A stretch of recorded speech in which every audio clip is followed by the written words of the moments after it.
A roar over the battlefield. Imagine the autumn of 1941. Cold, damp mud. Retreating troops, exhausted to the limit. And a question hanging over the entire country. What next? The drone of German Junkers and Messerschmitt seems an integral part of the sky, which belongs to the enemy. And then, through this drone, another sound begins to break through. A low, growing, heavy sound. It doesn't sound like the scream of a dive bomber or the clean sound of a fighter. It's a growl, a roar, a sound that sends shivers down your spine. It is the sound of approaching, relentless fate. For our soldiers, the sound of hope. For the enemy soldiers, the sound of terror. They came in low, so low it seemed their wings were brushing the treetops. Their silhouettes were angular, heavy, lacking any grace. They didn't fly, they advanced. And then hell began. The whistle of rocket projectiles, the howling hail of cannon shells, the explosions of bombs. After their visit, the Earth was turned into a lunar landscape, and technology into piles of burning metal. The Germans called it Schwarzer Tag, Black Death. Our men called it the Hunchback for its characteristic silhouette, or the Flying Tank. Its official name was IL-2. But what do we really know about this aircraft? Most often, just dry facts, the most mass-produced aircraft, armored ground attack aircraft. But behind these words lies a story of the colossal strain of an entire nation, brilliant engineering thought, the tragedy and heroism of thousands of pilots. This is a story not just of iron and gasoline. This is the story of a weapon that changed the very essence of war, turning the sky into an effective instrument of retribution on the ground. The concept. The birth of the Iron Gustav. Let's start from the beginning. Not with blueprints, but with an idea. The late 1930s. The war in Spain clearly showed, aviation is not just the eyes of the army, it is a mighty fist. But what should this fist be like? Fast fighters battled for air superiority. Bombers worked on the rear. But what about the front line? Those very tank wedges, artillery batteries, and enemy infantry that decide the fate of battles on the ground. The existing attempts to create a ground attack aircraft were, to put it mildly, unconvincing. Light aircraft, skinned with plywood, were easy prey for anti-aircraft guns and fighters. A fundamentally new machine was needed. And then he enters the stage as Sergei Vladimirovich Ilyushin. A man not just with engineering genius, but with strategic vision. He understood the main thing, an aircraft for working over the very ground, in a zone of continuous anti-aircraft fire, must not be fast or maneuverable. It must be survivable. Its main enemy is not a fighter, but a 7.62mm bullet and a fragment of an anti-aircraft shell. And here a brilliant, but extremely risky idea was born. What if the armor is not just an addition to the plane? What if the armor becomes the plane? The price of armor. To understand the scale of Ilyushin's concept, one must grasp the economic context. Armor steel is not just iron. It is a complex, expensive to produce alloy.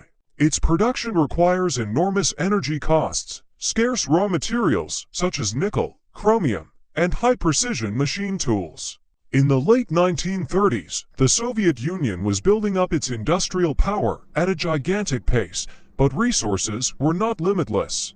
Every kilogram of armor for an aircraft was a potentially missed kilogram of armor for a tank factory. Ilyushin went all in.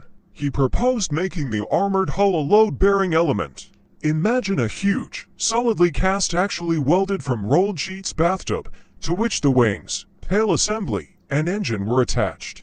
This bathtub, weighing almost 700 to 800 kilograms, protected the most valuable things, the pilot, the engine, the fuel tanks, and the oil system.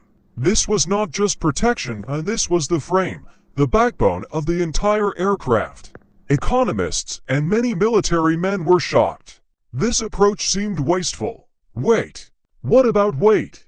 The flight characteristics would be lower than those of fighters. But Ilyushin found a counter-argument, cost-effectiveness. One survivable ground attack aircraft, capable of making 10, 20, 30 combat sorties and destroying dozens of enemy vehicles, is more economically profitable than 3 fast but shot -down- and -the- first- sortie machines. It was a long-term calculation, a bet on what we would now call the product life cycle. The first prototype, TSKB-57, took to the air in October 1939, but the path to series production was thorny. Initially, the aircraft was two-seater, a pilot and a gunner covering the rear hemisphere. However, during refinements, in pursuit of reducing the design weight and simplifying production, the gunner was removed. This decision, made at the very top, would prove costly in the first years of the war. But more on that later. The armor. The anatomy of immortality. Let's talk about what made the IL-2 unique. Its armor. It wasn't just a steel sheet. It was a real chainmail, but made not of rings, but of solid, fitted plates from 4 to 12 millimeters thick. When you read the memoirs of German soldiers, you get a sense of mystical horror towards the IL-2.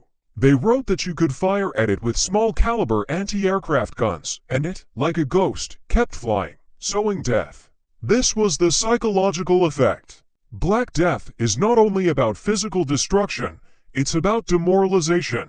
The enemy understood that his standard weapons were often powerless against this machine.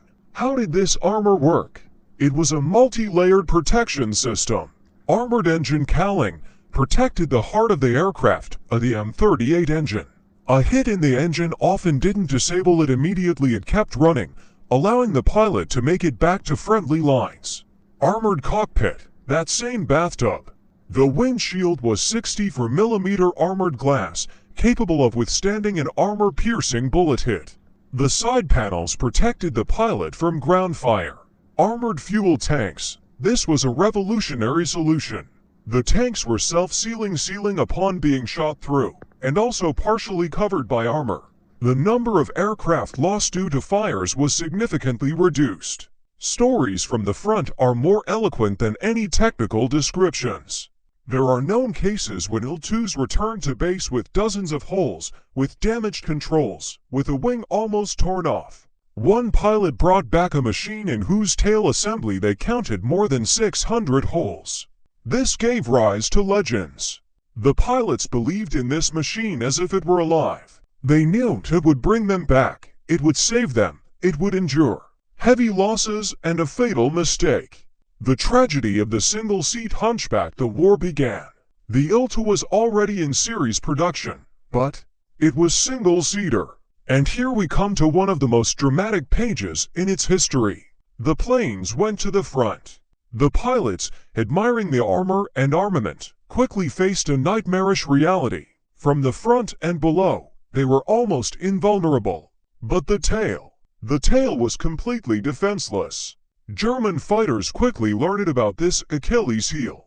Their tactic was simple and deadly. Approach from above and behind and fire a long burst into the unprotected tail section and cockpit. The losses were monstrous. The ground attack aviation suffered the heaviest losses. Pilots died by the dozens.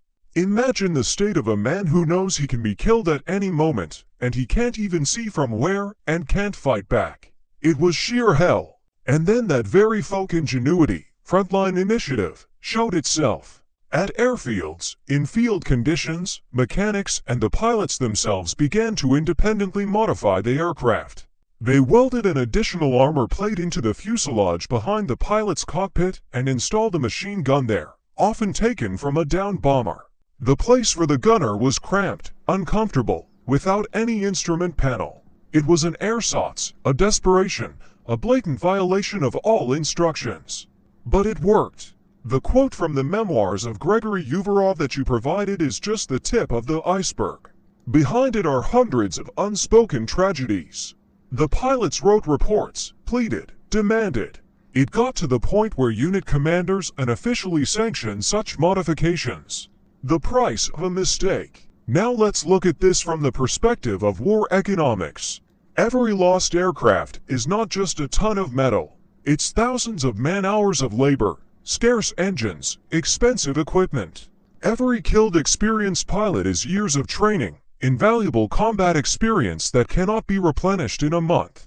The mistake with the single-seat configuration in the first 1.5 years of the war cost the country enormous, irreplaceable losses, both material and human. It was a cruel lesson that had to be paid for in blood.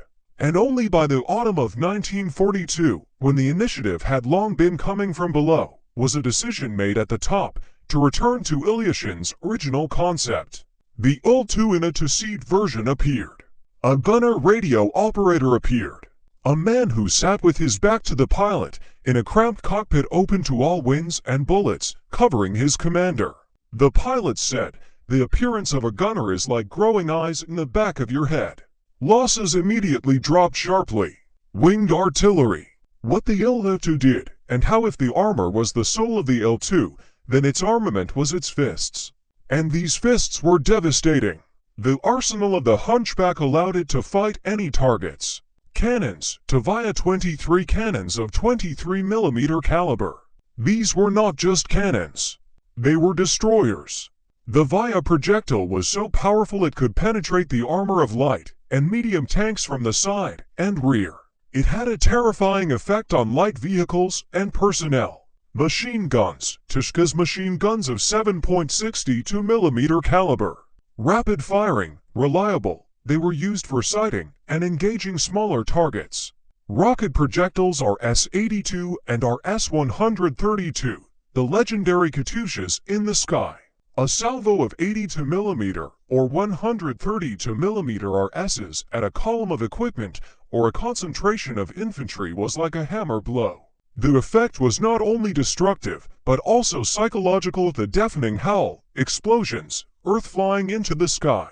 Bombs, up to 600 kilograms of bombs on internal and external racks. From small fragmentation bombs to heavy high explosive ones, and later anti-tank cumulative bombs which became a real scourge for German Tigers and Panthers.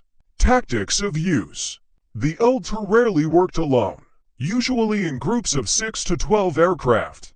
They would approach the target, form a circle of the so-called death carousel. Each aircraft in turn would dive on the target, drop bombs, fire a salvo of RSs, pass at treetop level and strafe the target with cannons and machine guns. While one was attacking, the others covered him. It was a continuous, crushing fire roller moving over the enemy positions. Economic background. The Victory Assembly Line. The production of the Il-2 is a separate feat accomplished in the rear. Factories were evacuated to the east. Machine tools were set up almost in the open air. Mostly women and teenagers worked 12 to 16 hours a day. The slogan "Everything for the front, everything for victory" was not an empty phrase. Production was maximally simplified and standardized. A minimum of scarce materials was used. For example, the rear fuselage was wooden. Yes, behind the armored hull was a wooden structure covered with plywood. It was a forced but brilliant decision at saving steel and weight. In total, during the war years, 36,383 Il-2 aircraft of all modifications were produced. This figure doesn't just make it the most mass-produced combat aircraft in history. It means that Soviet industry, at the cost of incredible effort, produced more than 10,000 aircraft of this type per year. This is an unprecedented indicator. Compare. The famous German Ju-87 Stuka dive bomber was produced in quantities of about 6,000. The American P-47 Thunderbolt ground attack aircraft about 15,000. The scales are incomparable. The price of victory. A view from the gunner's cockpit. We talk a lot about the plane, but we forget the main thing, the people. Especially those who occupied the most dangerous place on this plane, the gunner radio operators. The pilot was protected by armor from the front. The gunner sat in the rear cockpit, protected only from the rear by a thin armor plate and from the sides by a transparent, but not armored, canopy. His life depended entirely on the pilot's skill and his own vigilance. The average life expectancy of a gunner at the front in 1942 and 43 was catastrophically low. They were young guys, often without serious flight training. Their task was to turn their heads 360 degrees, looking for messers. To see first meant to give the pilot a chance to maneuver, and themselves a chance to live. Their weapon co-op machine gun of 12.7mm caliber. Powerful, but against a maneuverable fighter, its chances were slim. The gunner's main task was not to shoot down, but to scare away, to force the enemy to break off, to prevent him from taking aim. They were called suicide troopers. They died 3 to 4 times more often than pilots. Many of them remain nameless. When you read the memoirs, your heart clenches. After landing, we discovered that the gunner was killed. He was silent the whole way so as not to distract the pilot. It was a real feat, quiet and invisible. Without these boys sitting in the tail of the Hunchback, there would be no legend of the IL-2. The legacy of the Black Death. Conclusions and lessons. The war ended. The flying tank quickly became obsolete in the era of jet aviation. But its legacy is colossal. Doctrinal revolution. The IL-2 created a new class of combat aircraft, the armored ground attack aircraft, whose direct task is to support ground forces directly on the battlefield. All subsequent aircraft of this class, up to the Soviet Su-25 and the American A-10 Thunderbolt II, are its direct spiritual successors. The economics of victory. The story of the IL-2 is a case study of how the right, albeit not technically perfect, but simple, cheap, and mass-produced technology can bring strategic success. It is the victory of quantity multiplied by sufficient quality. The human factor. The IL-2 is a monument not only to Ilyushin's genius, but also to the feat of the pilots, gunners, workers, and engineers. It is a reminder that even the best weapon is nothing without the courage of the people who use it and create it. A roar in the silence. Today the IL-2 is silent. It stands on pedestals all over the country and beyond, behind museum glass. But if you look closely at its angular, powerful forms, listen to the silence that surrounds it, you can hear the echoes of that very roar. A roar that for some was a herald of death, and for others, the harbinger of the coming victory. This aircraft did not just change the war. It became one of the symbols of the unbending will of an entire people, its ability to endure, to find a solution in a hopeless situation, and at the cost of immense sacrifices to defeat a terrible and powerful enemy. Friends, this concludes our story. I hope it touched you and made you look at this legendary machine in a new way. History is not just dates and facts. It is the fates of people and metal intertwined. If you found it interesting, if you felt pride for our grandfathers and great-grandfathers, do the following: subscribe to our channel. This way you won't miss new in-depth materials about technology, history, and the people who shaped our past. Like this story. It is the best thanks for us and a signal to the algorithms that such topics are important and needed. Write in the comments, what do you feel when looking at a photo of the IL-2? Maybe there is a story in your family connected to this plane. Do you know more about the Hunchback now? Your thoughts and stories are the continuation of our shared memory. Let's preserve history together. Thank you for being with us.